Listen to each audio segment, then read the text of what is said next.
सरकार पता नहीं डरती क्यों है, पता नहीं। हम तो आए थे मगर देखते हैं आज हमारा बक्कल उतरेगा, क्योंकि उत्तर प्रदेश का मुख्यमंत्री कहता है और कार्टून जारी करके कहता है कि लखनऊ ना आइयो, योगी है बक्कल तार दिया करें। 3 दिन से घूम रहा हूं लखनऊ में अकेला, कोई बक्कल तारने वाला ही नहीं मिल रहा।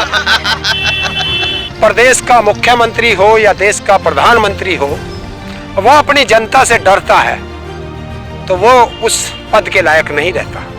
तो ये चाहते हैं कि देश की जनता गरीब हो जाए, क्योंकि राज गरीबों पे और अनपढ़ों पे किया जाता है, पढ़े लिखे सवाल करते हैं सत्ता से।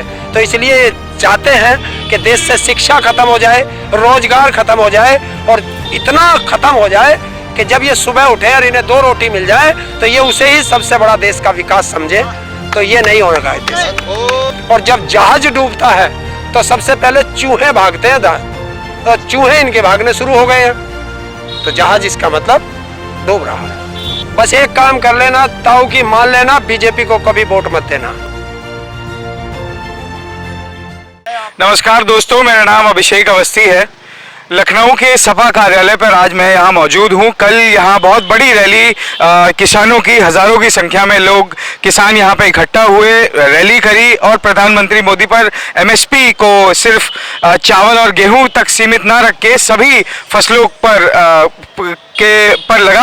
लगाने के लिए अतिरिक्त प्रेशर पे ये रैली करी गई थी। आज हमारे साथ फार्मर मूवमेंट से फेमस हुए हरेंद्र ताऊ मौजूद हैं।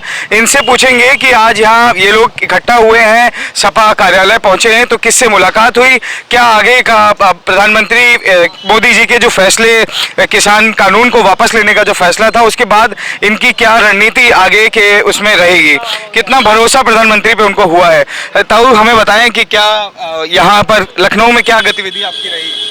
देखिए, हम लोग तो यहाँ आए थे महापंचायत में, और जो किसानों के मुद्दे पर महापंचायत थी, वो हमने मांग की थी कि अजय टैनी को गिरफ्तार किया जाए, बर्खास्त किया जाए, क्योंकि वो किसानों का हत्यारा है। 120B का मुलजिम है, और एक मुलजिम जो है वो देश का गृह राज्य मंत्री नहीं रह सकता, क्योंकि वो जांच को प्रभावित कर रहा है और देश का प्रधानमंत्री उसे सम्मानित कर रहा है। तो ये बड़े दुख की बात है। हम यहाँ आए थे कि हमारे तीनों काले कानून वापस हो, एमएसपी पे गारंटी का कानून बने। जो हमारे आंदोलन के दौरान 750 से ज़्यादा किसान शहीद हुए हैं, उनके मुद्दों पर बात करें। जो इस आंदोलन के दौरान हम किसानों पर 50,000 से ज़्यादा मुकदमे लगे हैं, उन पे बात करें।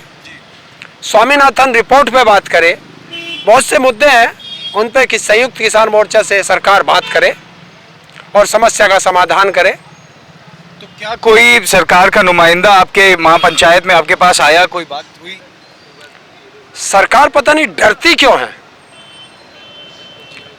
पता नहीं। हम तो आए थे मगर देखते हैं आज हमारा बक्कल उतरेगा, क्योंकि उत्तर प्रदेश का मुख्यमंत्री कहता है और कार्टून जारी करके कहता है कि लखनऊ ना आइयो, योगी है बक्कल तार दिया करें। 3 दिन से घूम रहा हूं लखनऊ में अकेला, कोई बक्कल तारने वाला ही नहीं मिल रहा। कल हमारी फौज आई थी तो योगी जी डर कर गोरखपुर भाग गए मठ में। तो जब प्रदेश का मुख्यमंत्री हो या देश का प्रधानमंत्री हो, वो अपनी जनता से डरता है तो वो उस पद के लायक नहीं रहता। दर्शकों को ये बताइए कि लखनऊ आए थे प्रधानमंत्री मोदी, और ठीक उसके अपनी लखनऊ विजिट के 1 दिन बाद उन्होंने फार्मर लॉ को वापस लेने का फैसला लिया। किसानों को कितना भरोसा है प्रधानमंत्री की जो माफ़ी उन्होंने मांगी है देश के साथ में सामने उसकी, इस पे कितना आपको भरोसा हुआ, और आपको क्या लगता है कि ये फार्म लॉ अब निपट गया, अब नहीं आएगा, या ये सिर्फ चुनावी वो है? देखिए, अब मोदी पर देश को भरोसा नहीं है, क्योंकि जो भी बात मोदी ने कही उसका उल्टा किया। उसने कहा गन्ने का 14 दिन में पेमेंट होगा, एमएसपी की गारंटी का कानून हम देंगे, क्योंकि 2011 में जब ये गुजरात के मुख्यमंत्री थे तो इन्होंने कमेटी बनी थी, उस कमेटी के चीफ थे ये, और इन्होंने लेटर लिखा था मनमोहन सिंह जी को कि एमएसपी पे गारंटी का कानून होना चाहिए। तो आज भागते क्यों हैं? आज तो तुम्हारे हाथ में है सत्ता, तो आज क्यों नहीं दे रहे? 1 साल समझने में लग गया, किसान से बात नहीं कर रहे। जिस किसान ने उसे गुजरात से उठा के दिल्ली की गद्दी तक लाए, और आज उसी किसान को ये ऐसे ऐसे शब्दों से नवाज रहे हैं, ऐसे ऐसे तमगे दे रहे हैं कि हम आतंकवादी हैं। ये आतंकवादी है, ये पगड़ी वाला आतंकवादी है। अरे मोदी जी, इतिहास पढ़ो, जब जब देश को शहीदी की जरूरत पड़ी है, इसी पगड़ी ने सबसे ज्यादा शहादत दी है। और पंगा ले लिया ना। और इतिहास अगर पढ़ा होता तो किसान से पंगा नहीं लेते। किसान से जब जब जिसने पंगा लिया है, किसान ने उसका समूल नाश किया है। मुगलों ने पंगा लिया था किसानों से, मुगलों का क्या हाल हुआ? अंग्रेजों ने पंगा लिया था किसानों से, अंग्रेजों का क्या हुआ? तो अब तुम्हारा भी वही हाल होने वाला है। और जब जहाज डूबता है तो सबसे पहले चूहे भागते हैं, तो चूहे इनके भागने शुरू हो गए हैं, तो जहाज इसका मतलब डूब रहा है। जिस तरह से सिर्फ ये बताया गया कि तीनों फार्म लॉज वापस हो जाएंगे चुनाव से 3 महीने, उत्तर प्रदेश चुनाव से और 5 अन्य राज्यों में चुनाव जो होने वाले हैं उससे 3 महीने पहले, और इस सरकार की जो एक जनरल तरीका इनके राज करने का रहा है कि किसी को भी जेल में डाल दिया, बिना ट्रायल के महीनों तक लोग जेल में हैं, और जितने भी आंदोलनकारी हैं उनका दमन करना, उनको पकड़ना।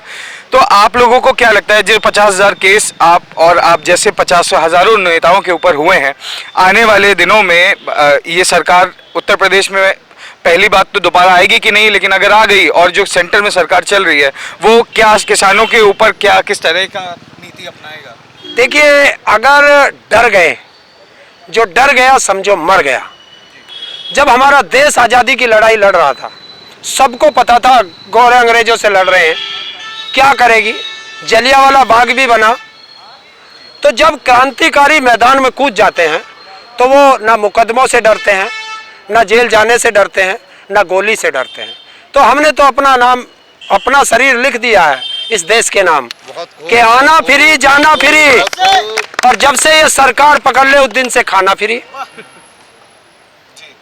उत्तर प्रदेश में बहुत सारे किसान खाद के लिए बैठे हैं, खाद के मूल्यों के लिए बैठे हैं, उनके लिए आपका क्या मैसेज है? देखिए, ये सरकार थे, ये मोदी कहता था कि हम लोग किसानों के लिए ये करेंगे, बिल्कुल करेगा। आज किसान खाद के लिए 4-4 दिन से लाइन में लगा हुआ है, और खाद कहाँ बट रही है? थानों में। तो ये राज है। अरे जब इस किसान को खाद नहीं मिलेगा तो ये फसल कहाँ से उगाएगा? फसल नहीं उगाएगा तो देश की जनता खाएगी कहाँ से? तो ये चाहते हैं कि देश की जनता गरीब हो जाए, क्योंकि राज गरीबों पे और अनपढ़ों पे किया जाता है। पढ़े लिखे सवाल करते हैं सत्ता से, तो इसलिए चाहते हैं कि देश से शिक्षा खत्म हो जाए, रोजगार खत्म हो जाए, और इतना खत्म हो जाए कि जब ये सुबह उठे और इन्हें 2 रोटी मिल जाए तो ये उसे ही सबसे बड़ा देश का विकास समझे। तो ये नहीं होगा देश। बहुत खूब। आप लोग समाजवादी पार्टी के कार्यालय पे मौजूद है, हमें बताएं कि यहाँ किससे मुलाकात हुई, क्या अखिलेश यादव से मिलने आप आए थे, उनसे किस तरह का सपोर्ट आपको चाहिए? देखिए, मैं विकलांगों के लिए लड़ता हूँ, पूरे भारत में विकलांगों के लिए मैं लड़ता हूँ, और मेरी मुलाकात पहले भी हुई थी इनसे, विकलांग आयोग के लिए, क्योंकि दुनिया का सबसे कमजोर कड़ी विकलांग होता है। महिलाओं पे अत्याचार होती है, वो महिला आयोग चली जाती है, कर्मचारियों पे होते हैं, वो कर्मचारी आयोग चले जाते हैं, SC आयोग में, OBC आयोग में, तो विकलांग को क्यों नहीं? तो मेरी उनसे बात हुई थी, तो कुछ मुद्दों पे बात हुई थी, तो उन्होंने कहा था ताऊ जी आप लिख करके मुझे दे देना। तो मैं सोचा चलो लखनऊ आया हूँ, हम लोगों पे इतना पैसा तो होता नहीं कि बार बार आए, तो एक पंथ 2 काज कर जाए। कल अपना आंदोलन किया था, आज इनको दे जाएंगे, शाम को अपनी गाड़ी पकड़ के चलो बॉर्डर की ओर, गाजीपुर बॉर्डर। ताऊ, आपके जो भाषण पिछले 1 साल में अलग अलग जगहों से निकले हैं उसके लोग बहुत फैन हैं हमारे देश में। आप और जानना चाहते हैं कि आप अगर आप राजनीति में आ सकते हैं कि नहीं, और अगर आपका प्लान है तो ये कब तक आप आएंगे? देखो, मैं कभी जीवन में चुनाव नहीं लड़ूंगा, मैं तो हर कैमरे पे कहता हूँ, आपके कैमरे पे भी कह रहा हूँ, और देश की जनता से अपील कर रहा हूँ, अगर ताऊ गलती से भी चुनाव लड़े तो ताऊ को कोई वोट मत देना। हाँ, एक चीज मान लेना, अगर ताऊ बोलेगा तो देश की जनता के लिए बोलेगा, और मान लेना जिसे ताऊ ने कहा, कम से कम ताऊ पे एहसान कर देना, 2022 में उसे वोट दे देना जिसे ताऊ कहते हैं। चलिए इसी लगे हाथ बता दीजिए कि वोटर को क्या ध्यान में रखना है आने वाले विधानसभा चुनाव में, उत्तर प्रदेश हो या अन्य राज्य हो। बस एक काम कर लेना, ताऊ की मान लेना, बीजेपी को कभी वोट मत देना। बहुत बहुत शुक्रिया बात करने के लिए। धन्यवाद।